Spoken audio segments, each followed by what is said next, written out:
Ibig sabihin, heel spar bone. Ayan kasi, pagka ang heel spar bone, ang nararamdaman natin pag meron ganyan tayo, lalo pag gising sa umaga, pag tinatapak mo yun, parang nakatapak ng baga.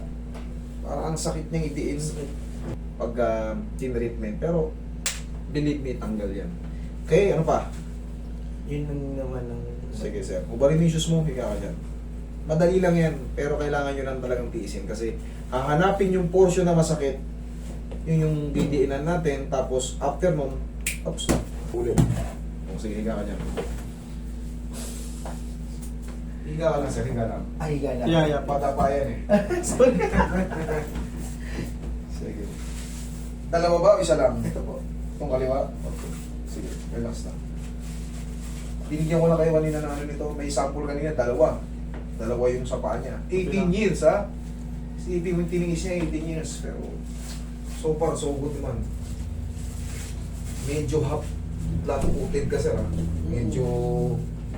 Yung mga flat-footed, prone sa tapinok. Mas weak yung mga paa nyo pagka kayo may flat-footed. Kailangan bibili kayo yung may art.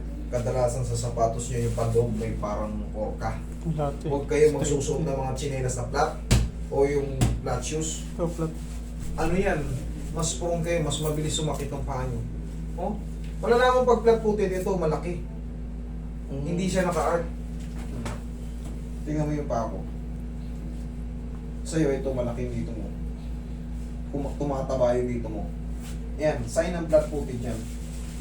Pero pag ganyan nga, para mas safe yung paa nyo, bumili kayo. Kaya yung iba binibila ng insole para mas stable yung paa nyo. Para magkakaroon siya ng orca rito. Kaya relax na mo kasi yan. Yan na naman. Ang treatment ito parang sa tapilok. Tapos, yung pinaka main yung pagdiin.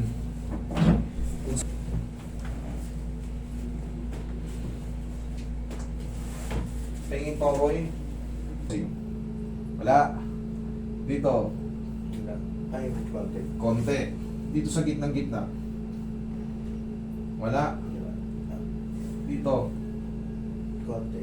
Konti. Dito. Konti. Dito.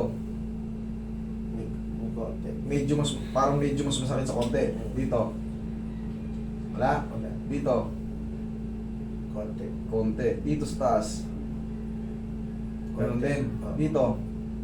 Konti. Konti. Dito sa part sa kabila. Wala. Wala. Dito. Wala rin. Dito. Konti. Konti. Dito. Wala po. Dito. Sa pinakababa. Konti. Dito. Sa tabi niya. Yan, may konti. Mayroong konti. Dito sa kabila. Yan. Ito. Hindi po eh. Dito.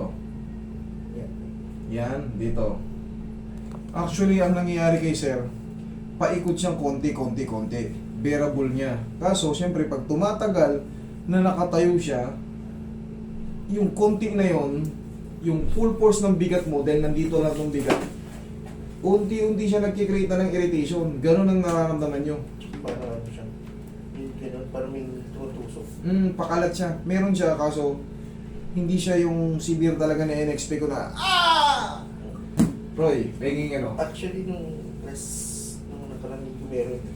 Actually sir, nagti-therapy na kasi kayo.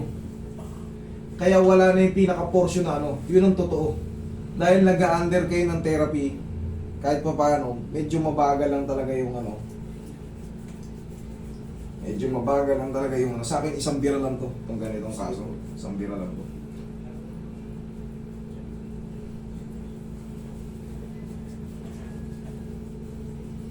Tapos sir, pag ano kayo sir, mas safe kung magpapalit kayo ng mga shoes na may art o kaya bibilihan nyo ng insole yan. Oh.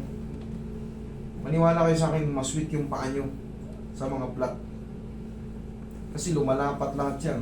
Mas mabilis kayo matapilok.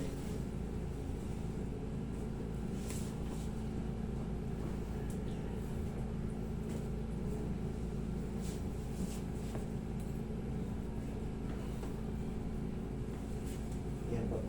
Yan, oh. Kaya itong ginamit ko yung malapad kasi kalat-kalat siya na may pain na maliliit.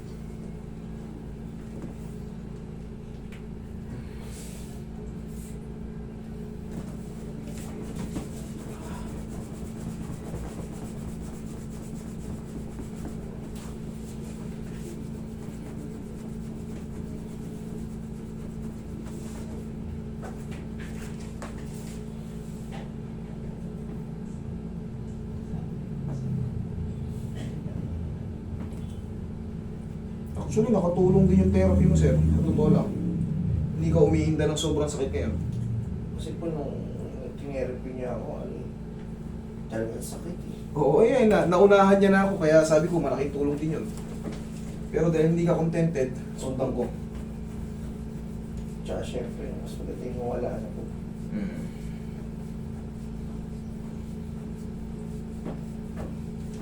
Kaya ibang konting pa ako eh.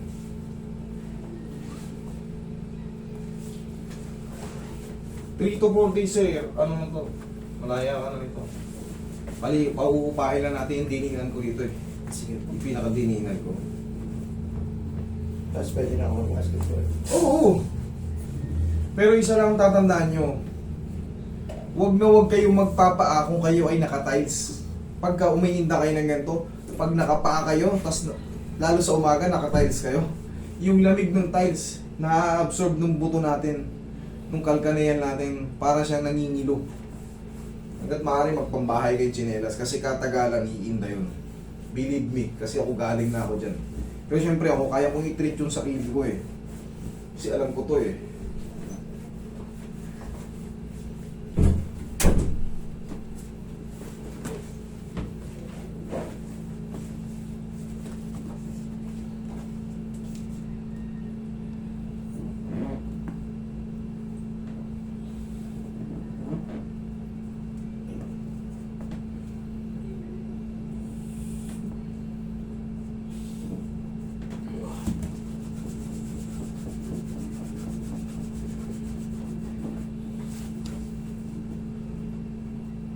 Yan po.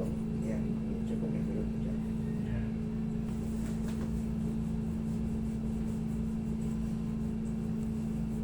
Actually, nakahanap ko na nga ito. Itong part na to. Kaya, sabi ko na sa inyo, medyo masakit ang treatment nito. Tiisin nyo lang kasi ganun po talaga. Hinahanap talaga yung portion na masakit.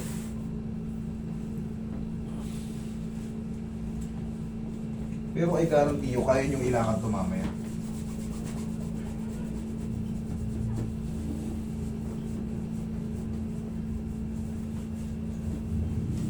Ping Poroy.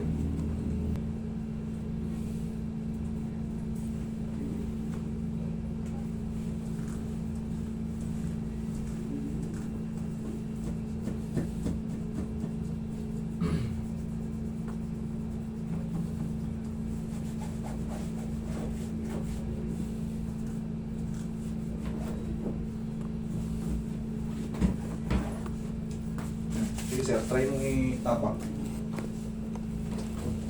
Tapos mga 4 to 5 days.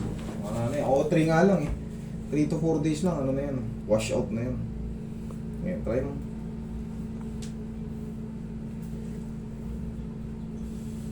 Mas comfortable. It's comfortable. Okay, thank you. Posing,